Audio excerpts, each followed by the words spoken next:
Modern کہلائے جانے کے چکر میں ہم لوگ بہت سی قیمتی چیزیں چھوڑ بیٹھے ہیں. ہم لوگ اپنے لیے آسانیاں ڈھونڈتے رہے اور ہم نے بہت بڑی بڑی مشکلیں کھڑی کر دی.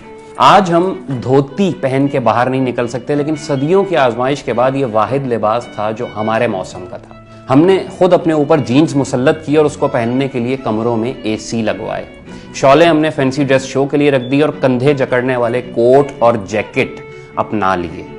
ہمیں داڑھی مونچھ اور لمبے بال کٹ جانے میں امپاورمنٹ ملی اور فیشن بدلا تو یہ سب کچھ رکھ کے بھی ہم امپاورڈ تھے.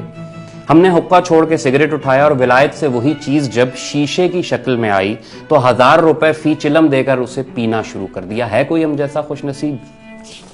ہم نے لسی چھوڑی، کولا بوتلیں تھام لی، ہم نے ستو ترک کیا اور سلش کے جام انڈیلے، ہم نے املی آلو بخارے کو ان ہائیجینک کر دیا اور وہی چیز ایسنس کے ساتھ جوس کے مہر بند ڈبے خرید کے بچوں کو پلائی، وہ پیک جس کے آر پار نہیں دیکھا جا سکتا کہ وہ گتے کا ہوتا ہے.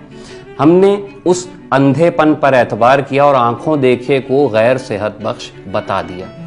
ہم نے دودھ سے نکلا دیسی گھی چھوڑا اور بیجوں سے نکلے تیل کو خوش ہو کے پیا. ہم نے چٹا سفید مکھن چھوڑا اور زرد ممی ڈیڈی ماجرین کو چاٹنا شروع کر دیا. اس کے نقصان اسٹیبلش ہو گئے تو پھر ڈگمگاتے ڈولتے پھرتے ہیں. گوالے کا پانی ہمیں برداشت نہیں، لیکن یوریا سے بنا دودھ الحمدللہ ہم گڑک جاتے ہیں. اصلی ملک سے ہمیں چائے میں بو آتی ہے اور ٹی وائٹنر ہم نوش جان کرتے ہیں جس پہ خود لکھا ہے کہ وہ دودھ نہیں ہے. گھر کے نیچے بھینس باندھ کر ہم نے سوکھا دودھ باہر ملک سے خریدنے کا سودا کیا اور کیا ہی خوب کیا. ہم تو وہ ہیں بھیا جو آم کے موسم میں بھی اس جوس کو شیشے کی بند بوتلوں میں پینا پسند کرتے ہیں. ہم گڑ کو پینڈو کہتے تھے، سفید چینی ہمیں پیاری لگتی تھی. براؤن شوگر نے ہوٹلوں میں واپس آ کے ہمیں چماٹ مارا. اب ہم ادھر ادھر دیکھتے ہوئے گال سلاتے ہیں، لیکن گڑ بھی کھاتے ہیں تو پیلے والا، کہ براؤن گڑ تو ابھی ہمیں رنگ کی وجہ سے پسند نہیں. آئیں ہم سے ملیں. ہم وہ ہیں کہ ایمرجنسی میں پیاسے مر جاتے ہیں، گھروں کی ٹوٹی کا پانی نہیں پی سکتے، نہ ابال کر نہ نتھار کے. ہم پانی بھی خرید کے پیتے ہیں. ہم ستلجوں، راویوں، چنابوں اور سندھوں کے زمین زاد. ہم ولایتی کمپنیوں کو پیسے دے کے پانی خریدتے ہیں. ہم تو پودینے کی چٹنی تک ڈبوں میں بند خریدتے ہیں. چھٹانک دہی اور مفت والے پودینے کی چٹنی ہم 150 روپے دے کے اس ذائقے میں کھاتے ہیں جو ہمارے دادوں کو اگر ملتا تو انہوں نے دسترخوانوں سے اٹھ جانا تھا.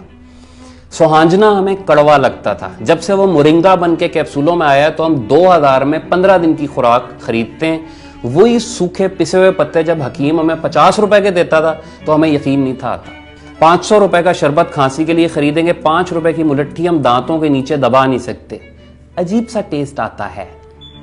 ہم پولیسٹر کے تکیوں پہ سوتے ہیں، نائلون ملا لباس پہنتے ہیں، سردی گرمی بند جوتا چڑھاتے ہیں، کپڑوں کے نیچے مزید کچھ کپڑے پہنتے ہیں اور زندگی کی سڑک پر دوڑ پڑتے ہیں. رات ہوتی ہے تو اینٹی الرجی بہرحال ہمیں کھانی پڑتی ہے. ہم اپنی مادری زبان ماں باپ کے لہجے میں نہیں بول سکتے. ہم زبان کے لیے نعرے لگاتے ہیں لیکن گھروں میں بچوں سے اردو میں بات کرتے ہیں. ہم اردو یا انگریزی کے روب میں آ کے اپنی جڑیں خود کاٹتے ہیں اور بعد میں وجہ ڈھونڈتے ہیں کہ ہم مسفٹ کیوں ہو گئے. عربی فارسی کو ہم نے مدرسے والوں کی زبان قرار دیا اور ہاتھ جھاڑ کے سکون سے بیٹھ گئے. 40 رولز آف لو انگریزی میں آئی تو چومتے نہیں تھکتے. الف لیلا کلیلہ و دمنہ اور اپنے دیسی قصے کہانیوں کو ہم نے لات مار دی. جرمن سے گورے کے پاس آئی تو ہمیں یاد آ گیا کہ استاد یہ تو اپنا مال تھا. جا کے دیکھیں تو صحیح، عربی فارسی کی پرانی ہو یا نئی، صرف وہ کتابیں ہمارے پاس اب باقی ہیں جو مدرسوں کے نصاب میں شامل ہیں. باقی ایک خزانہ ہے جسے ہم طلاق دے کے بیٹھے ہیں. پاولو کولو اسی کا ٹنکچر بڑھا کے آپ کو دے دے گا تو گاہک واو کرتے ہوئے آنکھوں سے لگائیں گے. متنبی کون تھا، عاملی کیا کر گئے، شمس تبریز کا دیوان کیا کہتا ہے، اغانی میں کیا قصے ہیں، ہماری جانے بلا. ہماری گلیوں میں اب کوئی چارپائی بننے والا نہیں آتا. ہمیں نیم اور بقائن میں تمیز نہیں رہ گئی. ہمارے سورج سخت ہو گئے اور ہمارے سائے ہم سے بھاگ چکے.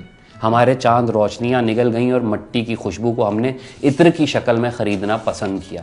وہ بابا جو نیم کی چھاؤں میں چارپائی لگائے ٹیوب ویل کے ساتھ دھوتی پہنے لیٹا ہوتا تھا، وہ اوکے کا کش لگاتا ہے، ہمیں دیکھتا ہے اور ہنس کے آنکھیں بند کر لیتا ہے.